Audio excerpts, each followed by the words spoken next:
Bienvenue à notre série spéciale pour dénoncer les projets de loi à outrance de la CAQ.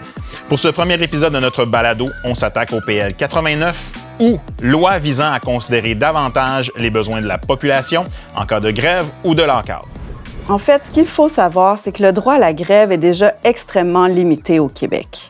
On n'a pas le droit de faire un ralentissement de travail. Et par rapport à l'éducation, par exemple, il y a des moyens qui ont été interdits, soit le fait de prendre des récréations plus longues, le fait de remettre les bulletins en retard, le fait de commencer la journée d'école plus tard, le fait de retenir des communications aux parents. En fait, ce qu'il faut savoir, c'est que le droit à la grève pendant la durée de la convention collective est interdit. Et aussi, on n'a pas le droit de faire la grève pour des matières qui sont négociées à l'échelle locale. Alors, le seul moment où on peut faire la grève, c'est lorsque la convention collective nationale est expirée et après plusieurs étapes qui doivent avoir été franchies et des avis qui doivent avoir été donnés. Donc, maintenant, avec le nouveau projet de loi, on vise vraiment à enlever complètement le droit de grève au personnel de l'éducation, ou en tout cas, ça pourrait être une possibilité.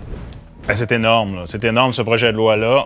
Si je te comprends bien, ce que ça veut dire, c'est qu'on avait déjà peu de leviers pour exercer de la pression sur l'employeur législateur, rappelons-nous-le, pour exercer notre rapport de force et essayer de faire avancer la négociation de nos conditions de travail.